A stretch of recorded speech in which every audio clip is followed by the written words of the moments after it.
Hello everybody, कैसे हो। उम्मीद करती हूँ आप सभी बहुत अच्छे होंगे। और भाई आज का वीडियो रहेगा हमारी 12th क्लास के लिए। कई दिन से भाई मैं 10th के लिए डाल रही थी वीडियो सैम्पल पेपर, बट आज मैंने सोचा चलो 12th क्लास के लिए भी एक वीडियो डाल देते हैं। तो ये हमारा रहेगा आज का हिंदी का first sample paper 12th class के लिए। ठीक है भाई, चलो शुरू करते हैं हम। ये है भाई हमारा सेकेंड क्वेश्चन। ये है निम्नलिखित काव्यांश को पढ़कर इस पर आधारित प्रश्न पूछे गए हैं, उनके उत्तर देने आपको। तो ये सिमटा पंख सांझ की लाली जा बैठी अवतरु शिखरों पर, ताम्रपर्ण पीपल से सतमुख झरते चंचल स्वर्णिम निर्झर, ज्योति स्तंभ साधा सरिता में, सूर्य क्षितिज पर होता ओझल, वृद्ध जिह्वा विशलद केचुआ सा लगता चित कबरा गंगा जल। ठीक भाई। फिर ये अगली पंक्ति है, ये धूप छाव के रंग होते से लेकर भाई यहाँ कर नभ में उठकर करता निरंजन। तो ये भाई सारा हमें पढ़ लेना है। ये पोइम की कुछ पंक्तियाँ दी हुई हैं, तो ये आप सभी को पढ़नी और इनमें से कुछ क्वेश्चन पुट किए हैं, उनका आपको आंसर देना। तो फर्स्ट क्वेश्चन है इसमें से ये, तरु शिखर पर जा बैठा, जाकर कौन बैठ गया, संध्या रूपी पक्षी। जो पढ़ा था ना, सेकंड लाइन में ही है इसका आंसर। तो संध्या रूपी पक्षी। जब भी इसका कभी भी आंसर करो, आप सॉल्व करने बैठो इस वाले को पोर्शन, तो सारी पंक्तियां बहुत अच्छे से पढ़नी है कि क्या दिया और क्या नहीं। अब ये कॉलम ए और आ है, ये आपको मिलाना है आपस में। ज्योति स्तंभ, कलश, केचुआसा, गंगाजल और दीपशिखा सूर्य। अब ये आपको देखना राइट आंसर कौन सा है। तो ज्योति स्तंभ का तो क्या है भाई, सूर्य, ये हमने पढ़ा भी था। तो ज्योति स्तंभ का क्या आ जाएगा, सूर्य। और केचुआ से का आएगा भाई गंगाजल, और दीप शिखा का क्या आ जाएगा, कलश। ठीक है, चलो। स्नेह रूपी बंधन में कौन कौन बंधे हैं, हवा, रेत, पानी। ये किस बंधन में बंधे हुए हैं भाई, स्नेह रूपी बंधन में, प्यार के बंधन में। काव्यांश के आधार पर कौन सा कथन सही है, रेती का रंग श्वेत और श्याम है, रेती में सांप के आकार की लहरें बनी हुई हैं, रेती में सांप के आकार की लहरें समुद्र की लहरों द्वारा बनाई गई हैं। बिल्कुल, इसमें है कथन केवल सी और थर्ड वाला, तो बिल्कुल सही है। रेती में क्या, सांप के आकार की लहरें समुद्र की लहरों के द्वारा बनाई गई हैं, ये ऐसा बिल्कुल सही है। जब आप समुद्र किनारे जाते हो और जब वो आता है पानी और फिर वापस से जाता है, तो रेत में ऐसे लगता है जैसे कि सांप की लहरें बनी हुई है, ये बिल्कुल सही आंसर है। कौन आकाश में उड़कर निरंजन करता है, कलश करता है भाई। ठीक है, अब ये आ जाएगा आपका एक काव्य खंड पर आधारित निम्नलिखित बहुकल्पीय प्रश्नों को उत्तर दीजिए। ये भी काव्य खंड है, आत्म परिचय। इसमें से कुछ क्वेश्चन आपसे पूछे गए हैं, उनका आपको जवाब देना है। आत्म परिचय कविता में कवि ने संसार के लोगों की सोच तथा अपने व्यक्तित्व का स्पष्ट चित्रण किया है। और सेकंड पॉइंट ये है, इसमें कवि ने अन्य लोगों के व्यवहार आदि के साथ अपने साहस, जीवन के संघर्ष, दुख सुख अनुभव आदि की तुलना की है। बिल्कुल। अब इसमें क्या है, कथन सी कथन ए और आर दोनों सही हैं, वो पहला भी सही है और ये दूसरा भी सही है। इसमें कवि ने अन्य लोगों के व्यवहार के साथ साथ अपने साहस, कवि ने बताया था आत्म परिचय जब कविता थी, तो उसमें आप जब आप पढ़ते हो तो आप पाते हो कवि अपने साथ साथ लोगों के बारे में भी बताता है और अपने सुख दुख और साहस के बारे में बताता कि उसने अपना जीवन कैसे व्यतीत किया। तो दोनों ये क्या है, सही है। पहला वाला सही है और दूसरी इसकी व्याख्या करता बिल्कुल सही पॉइंट है। अब आ जाएगा ये बंद कैमरे में बंद अपाहिज, पोइम में से ये कुछ क्वेश्चन है। कविता के आधार पर कॉलम ए और आ के उचित मिलान कीजिए। ये पर्दे पर बहुत बड़ी तस्वीर किसकी थी भाई, फूली हुई आंखों की। ये आपने जब पढ़ाता है ना, तब बताते हैं, आपने पढ़ा होगा क्लास में। तो ये क्या, पर्दे पर बहुत बड़ी तस्वीर किसकी होती थी, फूली हुई आंख की। पर्दे पर कीमत किसकी होती है भाई, वक्त की। दर्शक पीड़ा मानेंगे किसकी, उसकी अपंगता की, तभी तो भाई उनका जो कार्यक्रम है वो सफल होगा। अपाहिज के होठों पर क्या थी, कसमकसाहट थी, जब उसे बार बार पूछते थे कि क्या यह आपको अपाहिजपन कैसा लगता है ना, तो वो बेचारा कुछ आंसर ही नहीं दे पाता था।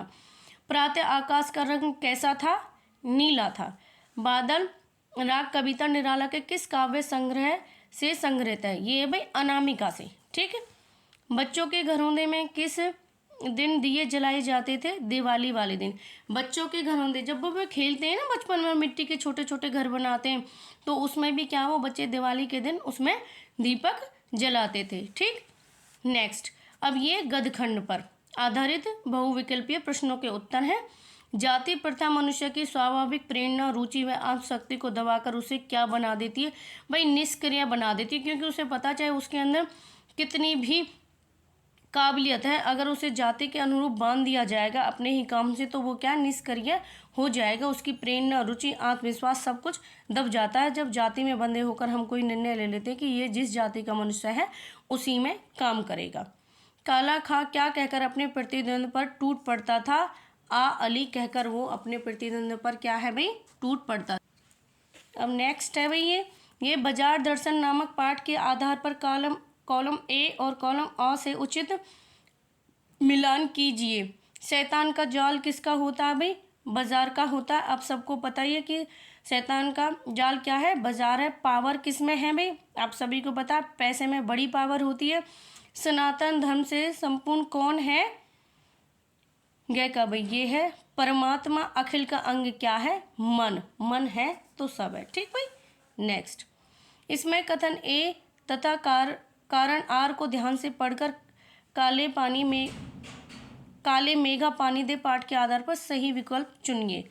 आपने पढ़ा होगा भाई, इसमें इंद्र सेना होती है ना, काले मेघा पानी दे। जीजी अक्सर महात्मा गांधी महाराज की निंदा करने लगी थी। जीजी का बेटा उनके आंदोलन में शहीद हो गया था। कथन ए और कारण और दोनों ही गलत हैं। ऐसा नहीं था, वो ना तो महात्मा गांधी की निंदा करती थी और ना ही उनका बेटा शहीद हुआ था। तो ये वाला ऑप्शन आपका सही रहेगा। ठीक है भाई, दोनों ही क्या है, गलत है। राजा श्यामानंद के मैनेजर किस वर्ण से संबंधित थे? ये है क्षत्रिय से। अभिव्यक्ति और माध्यम पर निम्नलिखित बहुकल्पीय प्रश्नों के उत्तर दिए। अभिव्यक्ति और माध्यम में भी इसमें से कुछ क्वेश्चन आंसर भी पूछे जाएंगे। अब इसमें से भी ये है 5 नंबर का। ठीक है, ये कथन ए और आ। हिंदी की वेब पत्रिका अपनी प्रौढ़ अवस्था में है। बिल्कुल गलत है ये वाला आपका ए। अभी तक डायनेमिक फॉन्ट की अनुपलब्धता के कारण हिंदी की ज़्यादातर साइटें खुलती ही नहीं है। ये वाला सही है। तो पहला वाला क्या है, गलत है। ऐसा नहीं है, प्रौढ़ अवस्था में बिल्कुल नहीं है। हम अभी भी प्रयास कर रहे हैं हिंदी के लिए वेब पत्रिकाएं, ऐसा नहीं है। और ये वाला क्या है, गलत। ये सही है, नहीं खुलती हैं साइडें। ठीक है, ऑल इंडिया रेडियो की स्थापना कब हुई थी? आप सभी को पता, 1936 में। स्तंभ लेखन के संबंध में कौन सा कथन असत्य है? यह विचारपरक लेखक का एक रूप है। स्तंभ का विषय चुनने के लिए लेखक को छूट होती है। संपादक द्वारा दिए गए विषय पर ही लेखक को स्तंभ लिखना पड़ता है। इसमें लेखक के विचार अभिव्यक्त होते हैं। तो भाई ये विकल्प दिए गए हैं, इसमें से केवल कथन सी सही है। इसमें से क्या है, केवल ए और ये सेकंड वाला और थर्ड वाला दोनों ही ठीक है। जो हमने लाइनें पढ़ी थी उन्हें एक बार और देख लेना। अर्थ व्यापार जगत की शब्दावली नहीं है। हिट विकेट, देखो कई बार ऐसा होता है, ये मंदंडीय, तेजडीय और लिवाली, हिट विकेट, ये क्या है, ये शब्दावली है ही नहीं अर्थ व्यापार की। सामान्यतः रेडियो नाटक की अवधि होती है 15 से ओनली 30 मिनट की। ठीक है, 15 से 30 मिनट की। अब ये है व्याकरण पर आधारित निम्नलिखित प्रश्नों के उत्तर देने। ये भी भाई आपके 5 नंबर के आएंगे। निम्नलिखित में शुद्ध वाक्य छांटना। मुझे 1 गिलास पानी दीजिए। मुझे दीजिए पानी 1 गिलास।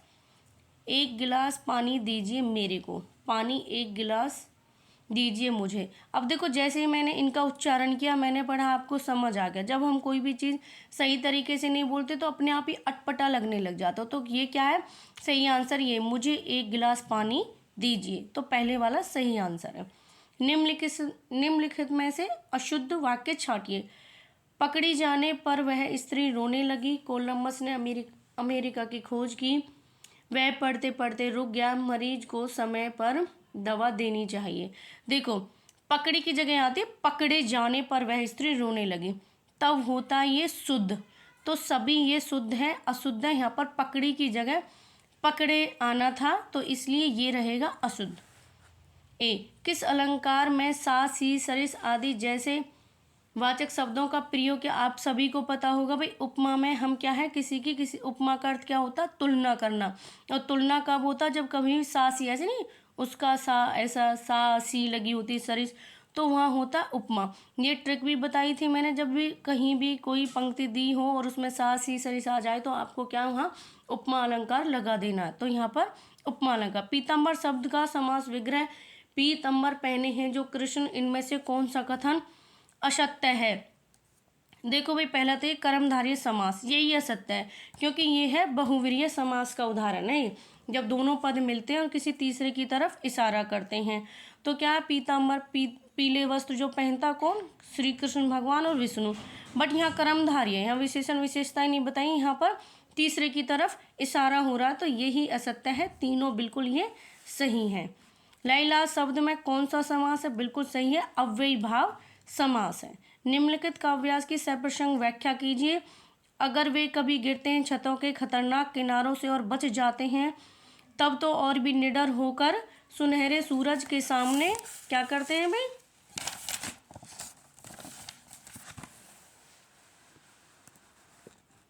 पृथ्वी और भी तेज घूमती हुई आती है उनके बेचैन पैरों के पास। ये कवि इसके आलोक धनवा है और ये कविता है पतंग। इसमें बचपन में बताए गए बच्चे किस तरह से पतंग उड़ाते हैं और किस तरह से निडर वो हो जाते हैं। जब वो छत से गिरने ही वाले होते हैं बट बच जाते हैं, तब वो और निडर हो जाते हैं। जैसे अब की बार बच गए, अगली बार और बच जाएंगे और वो बहुत ज़्यादा बेधड़क होकर एक छत से दूसरी छत छलांग लगाने लगते हैं। तो इसमें पहले हम प्रसंग लिखेंगे, व्याख्या लिखेंगे, फिर काव्य सौंदर्य और शिल्प सौंदर्य। तो प्रसंग आपको पता ही है कैसे लिखते हैं। इस कविता में कवि ने बाल सुलभ इच्छाओं उमंगों के साथ साथ प्रकृति का भी वर्णन किया है। इस पंक्ति में कवि ने पतंग उड़ाने वाले बच्चों के उत्साह, उनकी चंचलता आदि का वर्णन किया। वो छत के गिरने के बाद भी सकुशल बच जाते हैं। ठीक है, व्याख्या मैंने अभी बताई आपको। कवि कहता कि पतंग उड़ाते उड़ाते बच्चे कभी कभी छत से गिरकर हादसों का शिकार हो जाते हैं। भैया आपको पता ही है, कई बार चाहे अनचाहे हो जाती हैं ऐसी दुर्घटनाएं, बट हम तो कहीं ऐसा ना हो, सावधानी से पतंग उड़ानी चाहिए। पर कई बार क्या होता है, वो गिरने से बच भी जाते हैं तो वो और निडर हो जाते हैं और दुगने साहस से क्या वो फिर से ऐसी छलांगे लगाने लगते हैं एक छत से दूसरे छत। तो दोगुने साहस के साथ सुनहरे सूर्य के सामने आ जाते हैं, अर्थात पुनः एक उत्साह के साथ और पतंग उड़ाने के लिए छत पर चढ़ जाते हैं। ठीक है, इस तरह से उनके साहस और उमंग को देखकर पृथ्वी भी और अधिक तेजी से घूमती हुई बेचैन पैरों के पास आती है। कहने का भाव यह कि बच्चे और भी तेजी के साथ साथ छत पर आगे पीछे चलने लगते हैं। उनका उत्साह कई दुगना बढ़ जाता है, क्योंकि भाई वो गिरने से बच जाते हैं। उनका जो पतंग उड़ाने का उत्साह है वो और ज़्यादा बढ़ जाता है और वो फिर से पतंग उड़ाने लगते हैं। बाल सुलभ भावनाएं जो ये कंट्रोल हम नहीं कर पाते, बचपन आए इसमें हम खेल में बड़ी रुचि लेते हैं, है ना। काव्य सौंदर्य, भाव सौंदर्य क्या, इन पंक्तियों में कवि ने छत से गिरने के बाद भी सकुशल बच जाने पर बच्चे की निडरता, चंचलता आदि का सुंदर वर्णन है। बच्चे क्या भी बड़ों से ज़्यादा निडर होते हैं। बच्चे अगर बड़ों के साथ हादसा हो जाए तो वो कई बार सोचेगा, बट बच्चे क्या है वो बड़े निडर हैं हमसे, बड़ों से, है ना। तो वो निडर हो जाते हैं, चंचल हो जाते हैं, फिर भी वो क्या है दोबारा से खेलना स्टार्ट कर देते हैं। शिल्प सौंदर्य क्या, सुनहरे सूरज में सह की आवृत्ति हुई है तो अनुप्रास अलंकार हो गया। अंतिम दो पंक्तियों में मानवीकरण अलंकार है, भाई पृथ्वी और ये घूमने लगती है ना बच्चों का। इन पंक्तियों में शांत रस का परिपाक हुआ, इन पंक्तियों में प्रसाद गुण का समावेश हुआ, इन पंक्तियों में अभिधा व लक्षण शब्द शक्तियाँ हैं, इन पंक्तियों में वर्णात्मक शैली है, इन पंक्तियों में सरल सरस और प्रभाव में हिंदी भाषा है, तुकांत मुक्तक छंद है। इनमें से 3-4 भी आप शिल्प सौंदर्य लिख सकते हो, 3-4 पॉइंट्स, जरूरी नहीं है आप सारा ही लिखो। अब ये फिर से एक और कविता है, इनकी कुछ लाइनें हैं, ये आपको बतानी है क्या कहना है। ये उषा कविता से ली गई। प्रातः नभ था बहुत नीला शंख जैसे भोर का नभ, राख से लीपा हुआ चौका, अभी गीला पड़ा है। ये भाई वो उसका बताया जब सुबह का टाइम हो रहा होता है और सूर्योदय का टाइम होता है, भोर मतलब सुबह का, सूर्य उगने से पहले का। ऐसा लग रहा था वो वातावरण जैसे राख से लिपा। गांव में नहीं है जो सुबह सुबह आपके घर में जो वो करते हैं सफाई और चूल्हे को लीपती हैं, साफ करती हैं, तो वो थोड़ा गीला सा रहता है, जब उसमें एक रंगत सी आती है, तो कुछ ऐसा हो रहा था वो। काव्यांश ने कवि या कविता का नाम लिखिए। इसमें कवि है शमशेर बहादुर जी और कविता है उषा।